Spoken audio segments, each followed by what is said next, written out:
മഹാദേവന്റെ അസുര നിഗ്രഹം.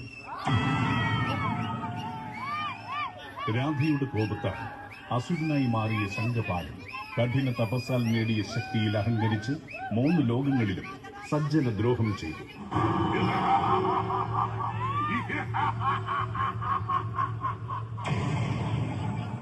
ഒടുവിൽ ബ്രഹ്മാവിന്റെ നിർദ്ദേശപ്രകാരം മഹാവിഷ്ണു നൽകിയ ത്രിശൂലവുമായി പരമശിവൻ ഭൂമിയിലേക്ക് സഞ്ചരിച്ചു.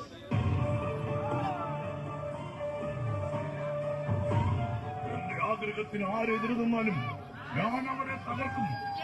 ലോകങ്ങളിലും എന്റെ ശക്തിയെ എതിരിടാൻ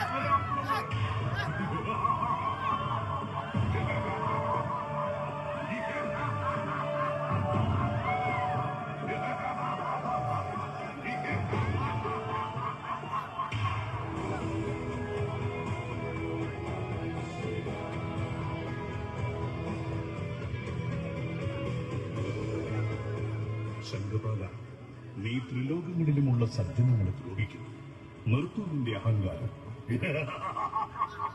അത് പറയാൻ നീ ആര്? ത്രിമൂർത്തികളിൽ ഒരാളായിരിക്കും. പക്ഷേ നിനക്കൊന്നും എന്നെ ഒന്നും ചെയ്യാനാവില്ല. ഒന്നും. ശങ്കപാല, ത്രിമൂർത്തികൾ നൽകുന്ന വരം സജ്ജന ദ്രോഹത്തിനല്ല. അങ്ങനെയായാൽ അടുത്ത ക്ഷണം അതവന് നഷ്ടമായി തീരും. ഇതാ ഈ ത്രിശൂലം തടുത്തോളൂ.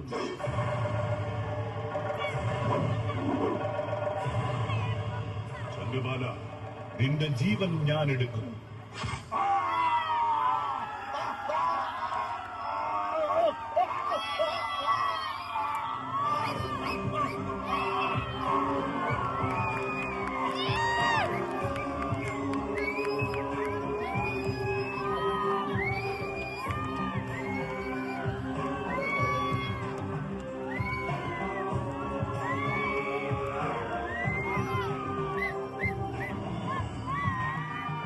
ചലന ദൃശ്യാവിഷ്കാര രൂപേണ എന്നും മാറ്റങ്ങൾ കൊണ്ട് വ്യത്യസ്തത കാണികൾക്ക് സമ്മാനിച്ച് അനുഗ്രഹീത കലാകാരൻ ആർട്ടിസ്റ്റ് അരുൺ വിതൃമല ഇരളൂർ നിങ്ങൾക്കായി അവതരിപ്പിക്കുന്ന hydraulic digital lifting festival plot മഹാദേവന്റെ അസുര നിഗ്രഹം.